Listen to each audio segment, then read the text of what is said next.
Hello മച്ചന്മാരെ, എല്ലാവരും സുഖമായിട്ടിരിക്കുന്നു എന്ന് വിശ്വസിക്കുന്നു. ഇന്ന് നമ്മൾ പുതിയൊരു വണ്ടിയുടെ വിശേഷങ്ങളുമായിട്ടാണ് കടന്നു വന്നേക്കുന്നത്. ഇന്ന് നമ്മുടെ ഇവിടെ ഉള്ള ചേതക് ബ്ലൂ 2901 ആണ്. ഇതിന്റെ വിശേഷങ്ങളാണ് നമ്മൾ ഇന്ന് ഷെയർ ചെയ്യാൻ പോകുന്നത്. സോ വിത്തൗട്ട് വെച്ച് much of time, let get started.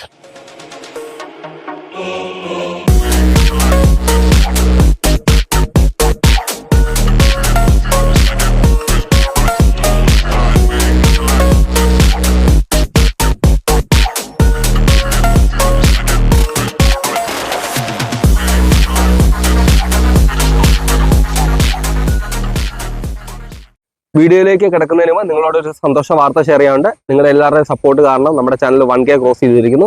തുടർന്ന് നിങ്ങളുടെ എല്ലാ സപ്പോർട്ട് എനിക്ക് കിട്ടുമെന്ന് പ്രതീക്ഷയുണ്ട്. നമുക്ക് വീഡിയോയിലേക്ക് കയറാം. നമുക്ക് എല്ലാ വീഡിയോയിലെ പോലെ വണ്ടിയുടെ ഫ്രണ്ട് വ്യൂ തന്നെ നമുക്ക് തുടങ്ങാം. നമുക്ക് ഇപ്പം കിട്ടിയേക്കുന്ന മഞ്ഞ കളറാണ്. ഇത് ഉൾപ്പെടെ നമുക്ക് 5 കളേഴ്സ് ഈ വണ്ടിക്ക് അവൈലബിൾ ആണ്.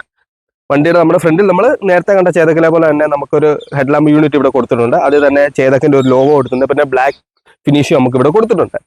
പിന്നെ നമുക്ക് വണ്ടിയുടെ ബാക്കി വിശേഷങ്ങളിലേക്ക് കിടക്കുമ്പോൾ നമുക്കിവിടെ വണ്ടിയുടെ നമ്പർ പ്ലേറ്റ് കൊടുത്തിട്ടുണ്ട്. പിന്നെ നമുക്കിവിടെ ബ്ലാക്ക് എയർ വെന്റ് ഇവിടെ കൊടുത്തിട്ടുണ്ട്.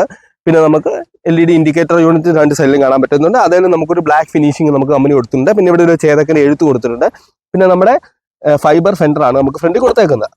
വണ്ടിയുടെ സസ്പെൻഷൻ സൈഡിലേക്ക് എടുക്കുകയാണെങ്കിൽ നമുക്ക് സിംഗിൾ സൈഡ് സസ്പെൻഷൻ ആണ് ഫ്രണ്ടിൽ കൊടുത്തേക്കുന്നത്. അതുപോലെ തന്നെ നമുക്ക് ഇത് നേരത്തെ നമ്മുടെ അർബനിലും പ്രീമിയത്തിലും കണ്ട അതേ മോഡൽ സസ്പെൻഷൻ ആണ് കൊടുത്തേക്കുന്നത്. പിന്നെ ഫ്രണ്ടിൽ നമുക്ക് ഡ്രം ബ്രേക്ക് ആണ് വരുന്നത്. വിത്ത് കോംബി ബ്രേക്കിംഗ് സിസ്റ്റം ആണ് കൊടുത്തേക്കുന്നത്. പിന്നെ നമുക്ക് ടയർ സൈസ് വരുമ്പോൾ 90-90-12 MRF ടാപ്പേഴ്സിന്റെ ട്യൂബ്ലെസ് ടയർസ് ആണ് ഫ്രണ്ടിൽ കൊടുത്തേക്കുന്നത്. ഇനി നമ്മുടെ വണ്ടിയുടെ സെൻട്രൽ വ്യൂയിലേക്ക് എടുക്കുകയാണെങ്കിൽ നമുക്കിവിടെ കണ്ടുമറന്ന അതേ തന്നെ രീതിയിലുള്ള ഒരു ഫുട്ബോർഡ് നമുക്കിവിടെ കാണാൻ പറ്റുന്നുണ്ട്. പിന്നെ നമുക്ക് ചേതക്കിന്റെ പ്രീമിയത്തിലും അർബനിലും കണ്ട അതേ രീതിയിലുള്ള ഒരു ഫുഡ് റെസ്റ്റ് നമുക്ക് ഇവിടെ കൊടുത്തിട്ടുണ്ട്. ഒരു വെറൈറ്റി രീതിയിലുള്ള ഫുഡ് റെസ്റ്റ് ആണ് കൊടുത്തേക്കുന്നത്. പിന്നെ ഇപ്പുറത്തെ സൈഡിലേക്ക് വരുമ്പോഴത്തേക്കും സൈഡ് വ്യൂവിൽ നമുക്ക് പ്രത്യേകിച്ച് കാര്യങ്ങളൊന്നുമില്ല. പക്ഷേ ഇവിടെ ഒരു ഗ്രാഫിക്സ് ഉണ്ട്. ഈ ഗ്രാഫിക്സ് നമുക്ക് ഈ 5 കളറിനും മാച്ചിങ് ആയിട്ടുള്ള ഗ്രാഫിക്സ് ആണ് അവർ കൊടുക്കുന്നത്. ഓരോ കളറിനനുസരിച്ചുള്ള ഓരോ രീതിയിലുള്ള ഗ്രാഫിക്സ് നമുക്ക് കാണാൻ പറ്റുന്നതാണ്. പിന്നെ ഇപ്പുറത്തെ സൈഡിലേക്ക് വരുമ്പോഴത്തേക്കും നമുക്ക് ഇപ്പുറത്തെ സൈഡിൽ നമ്മളെ ബ്രേക്ക് ലാമ്പും ഇൻഡിക്കേറ്ററുടെ ഇൻഡിഗ്രേറ്റർ ആയിട്ടുള്ള ബ്രേക്ക് ലാമ്പ് സിസ്റ്റം കാണാൻ പറ്റുന്നുണ്ട് 2 സൈഡിലും. പിന്നെ അതിൽ ഒരു ബ്ലാക്ക് ഫിനിഷ് കൊടുത്തിട്ടുണ്ട് ഫ്രണ്ടിലത്തെ പോലെ. പിന്നെ നമുക്കിവിടെ ചേതക്കിന്റെ ഒരു എഴുത്ത് കാണാൻ പറ്റുന്നുണ്ട്. ഇവിടെ നമുക്ക് ഒരു എയർ വെന്റും കാണാൻ പറ്റുന്നുണ്ട്. നമ്പർ പ്ലേറ്റും അതിന്റെ ഹൈഡ് ലൈറ്റും പിന്നെ റിഫ്ലക്ടേഴ്സ് നമുക്ക് 2 സൈഡിലും കാണാൻ പറ്റുന്നതാണ്. ഇനി നമ്മൾ വണ്ടിയുടെ മോട്ടറിന്റെ സൈഡിലേക്ക് കിടക്കുവാണെങ്കിൽ ചേതക്ക് അർബനിലും പ്രീമിയത്തിലും കണ്ടു പറഞ്ഞ അതേ മോട്ടർ തന്നെ BLTC മോട്ടറാണ് ഇവിടെ യൂസ് ചെയ്തേക്കുന്നത്. പക്ഷേ ഇതിന്റെ പവർ ഫിഗേഴ്സ് ശാലം കുറച്ചിട്ടുണ്ട്. 3.3 kW മോട്ടറാണ് നമുക്ക് ഇവിടെ യൂസ് ചെയ്തേക്കുന്നത്. പിന്നെ നമ്മുടെ ബാക്കിലേക്ക് കിടക്കുകയാണെങ്കിൽ നമ്മുടെ ഫ്രണ്ടിലത്തെ ടയർ പോലെ തന്നെ 90-90-12 MRF ടാപ്പർ ടയേഴ്സ് ആണ് നമ്മൾ ഇവിടെ യൂസ് ചെയ്തേക്കുന്നത്. പിന്നെ ബാക്കിൽ നമുക്ക് വന്നേക്കുന്ന കോംബി ബ്രേക്കിംഗ് സിസ്റ്റം ഉള്ള നമ്മുടെ ഡ്രം ബ്രേക്ക് സിസ്റ്റം ആണ് നമുക്ക് ബാക്കിലും കൊടുത്തേക്കുന്നത്. ഇനി നമ്മുടെ സീറ്റിംഗ് കംഫോർട്ടിനെ പറ്റി പറയുകയാണെങ്കിൽ അത്യാവശ്യം നമ്മുടെ ലോങ് ആയിട്ടുള്ള അതേ സീറ്റ് തന്നെയാണ് കൊടുത്തേക്കുന്നത്. നമ്മുടെ അർബനിലും പ്രീമിയത്തിലും കണ്ട അതേ സീറ്റിംഗ് തന്നെയാണ് കൊടുത്തേക്കുന്നത്. ഇനി നമുക്ക് വണ്ടിയുടെ മീറ്ററിന്റെ സ്വിച്ചസിന്റെ വിശേഷങ്ങളിലേക്ക് എടുക്കാം. നമുക്ക് സ്വിച്ചസിന്റെ വിശേഷങ്ങളിലേക്ക് എടുക്കുമ്പോൾ നമ്മൾ നേരത്തെ ഉള്ള ചേതക്കിന്റെ 2 മോഡൽസിലും കണ്ടു പറഞ്ഞ അതേ സ്വിച്ചസ് തന്നെയാണ് ഇവിടെ കൊടുത്തേക്കുന്നത്. നമ്മുടെ ഡിമ്മും ബ്രൈറ്റിന്റെ സ്വിച്ച് നമുക്ക് ഇവിടെ കൊടുത്തിട്ടുണ്ട്. അതുപോലെ തന്നെ നമ്മുടെ ഇൻഡിക്കേറ്ററിന്റെ സ്വിച്ച് കൊടുത്തിട്ടുണ്ട്. Horn, music, pause and play, call അറ്റൻഡിന്റെ സ്വിച്ച് കൊടുത്തിട്ടുണ്ട്. പിന്നെ നമുക്കിവിടെ ഡ്രൈവ് മോഡ് കൊടുത്തിട്ടുണ്ട്, ന്യൂട്രൽ, റിവേഴ്സ്, പിന്നെ നമ്മുടെ മീറ്റർ കൺട്രോൾ ചെയ്യാനുള്ള മോഡ് സ്വിച്ച് കൊടുത്തിട്ടുണ്ട്. പിന്നെ നമ്മുടെ ഇൻഡിക്കേറ്റർ സ്വിച്ച് കൊടുത്തിട്ടുണ്ട്. പിന്നെ ഈ മോഡലിൽ എടുത്തു പറയേണ്ട ഒരു കാര്യം എന്ന് വെച്ചാൽ മറ്റേ 2 മോഡലിലും ഇല്ലാത്തൊരു കാര്യം എന്ന് വെച്ചാൽ നമ്മൾ സ്റ്റാൻഡ് ഇടാതെ തന്നെ നമുക്ക് ഈ സ്വിച്ച് ഞെക്കിയാൽ വണ്ടി ന്യൂട്രൽ ആക്കാൻ പറ്റുന്നതാണ്. സ്റ്റാൻഡ് ഇടാതെ തന്നെ നമുക്ക് ന്യൂട്രൽ ആക്കാൻ പറ്റുന്നതാണ്. കമ്പനി ഈ വണ്ടിയിൽ കോസ്റ്റ് കട്ടിങ് ചെയ്തേക്കുന്ന 2 ഭാഗങ്ങൾ എന്ന് വെച്ചാൽ ഒന്ന് നമുക്ക് നേരത്തെ ഉണ്ടായിരുന്ന ഒരു നമുക്ക് റിമോട്ട് കീ ആയിരുന്നു. പക്ഷേ ഇവിടെ നമുക്കൊരു മാനുവൽ കീ സ്വിച്ച് തന്നെയാണ് കൊടുത്തത്. നമ്മുടെ ഹോണ്ട ആക്ടിവയിലൊക്കെ കണ്ട രീതി, TVS ജൂപ്പിറ്ററിലൊക്കെ കണ്ട അതേ രീതിയിലുള്ള ഒരു മൾട്ടി ഫംഗ്ഷൻ കീ സിസ്റ്റം ആണ് നമുക്ക് ഇവിടെ കൊടുത്തേക്കുന്നത്. ഡിക്ക് തുറക്കാനും കാര്യങ്ങളും എല്ലാം ഈ കീയിലാണ്. പിന്നെ നമുക്ക് നേരത്തെ നമുക്ക് ക്ലോസ്ഡ് ഗ്ലോ ബോക്സ് ആയിരുന്നു. നമുക്കിവിടെ നമുക്ക് ഓപ്പൺ ഗ്ലോ ബോക്സ് ആണ് 2 സൈഡിലും നമുക്ക് കൊടുത്തേക്കുന്നത്. ഇനി നമുക്ക് നമ്മുടെ മീറ്റർ ഓൺ ആക്കിയിട്ട് എന്തൊക്കെ വിശേഷങ്ങളുണ്ടെന്ന് നോക്കാം. നമ്മൾ മീറ്റർ ഓൺ ആക്കുന്ന സാധനം സ്റ്റാർട്ട് ആക്കുന്ന പോലെ തന്നെ നമ്മളിങ്ങനെ ഓൺ ആക്കുക.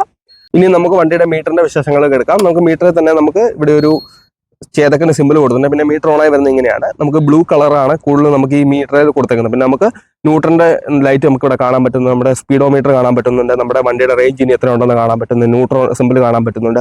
പിന്നെ അതുപോലെ തന്നെ നമ്മുടെ ബാറ്ററി വാണിംഗ് കാര്യങ്ങൾ. പിന്നെ നമ്മൾ ഈ സ്വിച്ച് ഞെക്കുന്നതനുസരിച്ച് നമുക്ക് ഓഡോമീറ്റർ മാറുന്നുണ്ട്, ട്രിപ്പ് A വരുന്നുണ്ട്, SOC വരുന്നുണ്ട്. അങ്ങനെ ഓരോ ഫീച്ചേഴ്സ് ഉണ്ട്. പിന്നെ ഇതെല്ലാം ബ്ലൂടൂത്ത് കണക്റ്റഡ് മീറ്റർ ആണ്.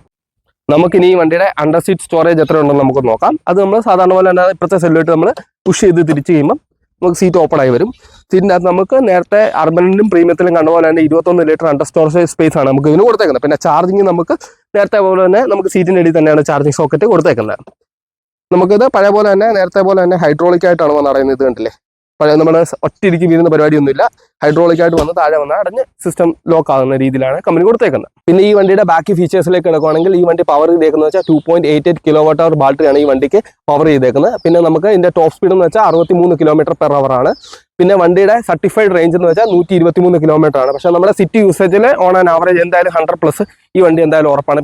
പിന്നെ ഈ വണ്ടിയുടെ ചാർജിങ് ടൈമിനെ പറ്റി പറയുവാണെങ്കിൽ 80% ചാർജ് ആകാൻ 4 മണിക്കൂറും 100% ചാർജ് ആകാൻ 6 മണിക്കൂർ എടുക്കുന്നതാണ് കമ്പനിയുടെ സൈഡിൽ നമുക്ക് അറിയാൻ പറ്റിയേക്കുന്നത്. പിന്നെ നമുക്ക് ഇതിന് ടെക് പാക്ക് വരുന്നുണ്ട്. ടെക് പാക്ക് എടുക്കുകയാണെങ്കിൽ നമുക്ക് കുറച്ച് അഡീഷണൽ ബെനിഫിറ്റ്സ് കിട്ടും. പിന്നെ എടുത്തു പറയേണ്ട കാര്യം എന്ന് വെച്ചാൽ മറ്റുള്ള 2 മോഡൽസിലും നമുക്ക് 1 മന്ത് ടെക് പാക്ക് ട്രയൽ കിട്ടുന്നുണ്ട്. ഇതിന് അങ്ങനെ കിട്ടുന്നില്ല. വണ്ടി എടുത്തിട്ട് നമ്മൾ 1 ഇയറിന് ഇപ്പുറം 3000 രൂപ അടച്ച് നമുക്ക് ടെക് പാക്ക് എടുക്കുകയാണെങ്കിൽ അത് ലൈഫ് ലോങ് ആണ്. അതിൽ നമുക്ക് റിവേഴ്സ് മോഡ് അൺലോക്ക് ആവുന്നുണ്ട്. പിന്നെ അതുപോലെ തന്നെ നമുക്ക് കോൾ ഫീച്ചേഴ്സ് നമുക്ക് അൺലോക്ക് ആവുന്നുണ്ട്. പിന്നെ ഹിൽ ഹോൾഡ് അസിസ്റ്റ് അൺലോക്ക് ആവുന്നുണ്ട്. പിന്നെ ഓട്ടോമാറ്റിക് ഇൻഡിക്കേറ്റർ കട്ട് ഓഫ് ആകുന്ന ഫീച്ചർ നമുക്ക് വരുന്നുണ്ട്. പിന്നെ ഒരു എമർജൻസി വരുവാണെങ്കിൽ നമ്മുടെ പ്രീമിയം ബൈക്സിലൊക്കെ കിടക്കുന്ന പോലെ എമർജൻസി സിറ്റുവേഷനിൽ നമ്മൾ സഡനായിട്ട് ബ്രേക്ക് ചെയ്യുവാണെങ്കിൽ ഓട്ടോമാറ്റിക്കായിട്ട് 4 സൈഡ്സ് ഇൻഡിക്കേറ്റർ ഓട്ടോമാറ്റിക്കലി തെളിഞ്ഞ് നമുക്കൊരു വാണിംഗ് സിമ്പിളായിട്ട് കൊടുക്കും. അങ്ങനെയുള്ള ഫീച്ചേഴ്സ് എല്ലാം നമുക്ക് ഇതിൽ അൺലോക്ക് ആകുന്നതാണ്. അപ്പം ഇതൊക്കെയാണ് എനിക്ക് നിങ്ങളോട് ചേതക് ബ്ലൂ 2901 പറ്റി ഷെയർ ചെയ്യാനുള്ളത്. നമ്മുടെ കൂടെ ഉള്ളത് ഇന്ന് മഞ്ഞ കളറാണ്. ഇത് കൂടാതെ തന്നെ ഈ വണ്ടിക്ക് വേറെ 4 കളേഴ്സ് ഉണ്ട്. റെഡ് ഉണ്ട്, ബ്ലാക്ക് ഉണ്ട്, ബ്ലൂ ഉണ്ട്, പിന്നെ ഒരു വൈറ്റ് കളറും വരുന്നുണ്ട്. പിന്നെ നമുക്ക് ഈ വണ്ടി തന്ന് സഹായിച്ചത് നമ്മുടെ കോട്ടയത്തെ റോയൽ ബജാജ് തന്നെയാണ്. അവർ തന്നെയാണ് ഇതിന്റെ ഒഫീഷ്യൽ ഡീലറും ചേതക്കിന്റെ എടുത്തേക്കുന്നത്. നിങ്ങൾക്ക് എന്തെങ്കിലും സർവീസോ അല്ലെങ്കിൽ സെയിൽസ് എൻക്വയറി ഉണ്ടെങ്കിൽ അവരുമായിട്ട് കോൺടാക്ട് ചെയ്യുന്ന ഡീറ്റെയിൽസ് ഞാൻ നമ്മുടെ ഡിസ്ക്രിപ്ഷൻ ബോക്സിൽ ഇട്ടേക്കുന്നതാണ്. അപ്പം മറ്റൊരു വീഡിയോയിൽ കടന്നു വരാമെന്ന് വിശ്വസിച്ചിട്ടുണ്ട്. It's me Bibin signing off. Thank U.